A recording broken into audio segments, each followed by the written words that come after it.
JBNN keep you informed. I'm Michelle Jones. Before we get into the news, please remember to like, subscribe, leave a comment, and to share the news with someone today. Now on to the news. 57 rounds of ammunition found in abandoned building in St. James. The police in St. James on Sunday seized 57 rounds of ammunition. According to reports from the Montego Bay Police, at about 7:15 a.m., lawmen were conducting an operation when an abandoned premises was searched. During the search, 43 5.55mm rounds and 14 9mm rounds were found in a bottle concealed in a cellar. No one is arrested in connection with the seizure. Investigation continues. Meanwhile, the Manchester police seized the magazine containing 14 rounds of ammunition during an operation in the Sea Air Main Road in Alligator Pond on Saturday. Reports from the Alligator Pond police were that at about 8 a.m., lawmen were in the area. When a magazine was seen lying on the roadway, it was retrieved and inspected. Upon close examination of the magazine, it was revealed that it contained 14 9mm rounds of ammunition. No one is arrested in relation to this seizure. Investigation continues. Mason charged for assaulting cops during arrest over offensive weapon. Lawmen assigned to the Kingston Central Police Division have charged a man with being armed with an offensive weapon and assaulting the police following an incident in downtown Kingston on Saturday. Charges 30-year-old Oswald Clark and Mason of Lovely in Kingston. According to reports from the Kingston Central Police, at about 10:10 a.m., Clark was seen with a noticeable bulge in his waistband. He was approached and searched, during which a ratchet knife was reportedly discovered and seized from his waistband. While being restrained, Clark reportedly became aggressive and assaulted the officers who were attempting to detain him. He is scheduled to appear before the Kingston and the St. Andrew Parish Court on January 31. St. Catherine man accused of threatening ex-girlfriend with a gun granted $500,000 bail. A St. Catherine man accused of threatening the mother of his 2 children with a gun at their home was on Friday granted $500,000 bail in the parish court. Romario Marsh, who is a Mason, is charged with using a firearm to commit a felony and assault of common law. Your Honor, my client has nothing to do with a gun. He doesn't own one, nor did he threaten the complainant with one. The relationship went sour as she's not having an affair with a policeman and decided to hurt my client, argued his attorney Franklin Grinnon. The attorney argued that having gone to collect his clothes from the dwelling he once shared with the complainant and his 2 children, he was threatened by her. Senior Parish Court Judge Desiree Lane asked the complainant if Marsh had threatened her with a gun, but the woman didn't answer. She explained that she wanted out of the relationship as it was not progressive, although they shared children. Having furnished the court with an alternative address, bail was granted on condition that he reports to the Port Murray Police once weekly. The matter was transferred to the gun court for mention on February 7. Allegations are that on the early morning of November 2, 2024, the complainant was at home when the accused came to collect his belongings. He was reportedly denied access to the premises and he proceeded to bang on the door. The woman reported that she was threatened and that he pulled a gun and made more threats.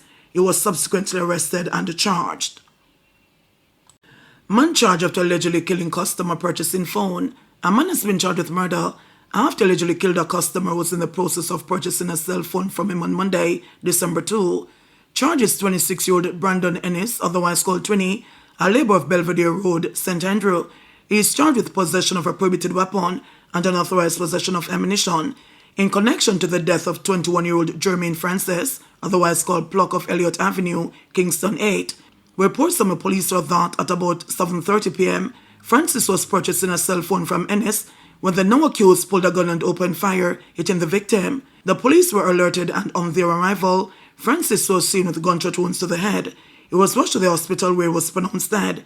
Ennis was arrested and later charged. Following a question and answer interview, his court date is being finalized. He was the father figure to everyone. Just hours before O'Neill Stevens, the principal of Jess Paul Primary School in Kingston, and his wife, Kamisha Lindsay Stevens, tragically lost their lives in a motor vehicle accident on a South Carolina highway on Friday. They shared their final family photo from their vacation on social media, unaware that it would be their last together. The couple and their 2 daughters were on their way to the airport to board a flight back to Jamaica after spending the Christmas holidays with Lindsay Stevens' mother in Myrtle Beach when tragedy struck. Reports are that the couple, their daughters, Lindsay Stevens' mother and a driver were traveling along a highway when their car experienced a flat tire and they pulled over to the side of the road. Noreen Stevens said she was informed that her son and wife got out of the car to assist with changing the flat. While outside, they reportedly spotted a van heading towards them at a high speed and began running to the embankment, but they were struck. She said that Stevens died on the spot while his wife succumbed to her injuries just as she arrived at an urgent care center. No one else was injured. In a report, the Charleston County Sheriff's Office indicated that around 6 p.m., a vehicle appeared to become disabled in the roadway of Halfway Creek Road in Hoosier, South Carolina. Through initial investigation, deputies said 2 people exited a vehicle that looked to be disabled in the roadway, while the roadside, another vehicle struck both of them. After first responders arrived and gave life-saving measures, one person was pronounced at the scene and the other was pronounced at the hospital, said Lieutenant Jacqueline Woodall. The sheriff's office, which is investigating the incident, said it was not a hit and run and that the passing vehicle stopped after the incident. Mrs. Stevens, a retired teacher who still teaches part-time, as was always encouraged by her son to give back, said that the news came as quite a shock.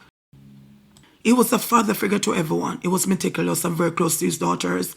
I have no words that I can think of to describe him. It is hard, Mrs. Stevens said. It is hard, because you tell me everything and was always there for everyone who needed him, she added. He was the second of 4 sons and was a leader, especially to his younger brother, who looked to him for advice. A past student of Kingston College and the Michael Teachers College, now the Michael University College, Stevens taught social studies at Donald Quarry High School in Kingston for a number of years, before becoming principal at Jess Paul Primary, also in Kingston, 7 years ago. He would have celebrated his 40th birthday in February. As news of the tragedy spread on Saturday, several former colleagues and former students paid tribute to the educator. Education Minister Senator Dr. Dana Morris Dixon hailed Stevens as more than an exemplary leader. He was a beacon of inspiration and dedication.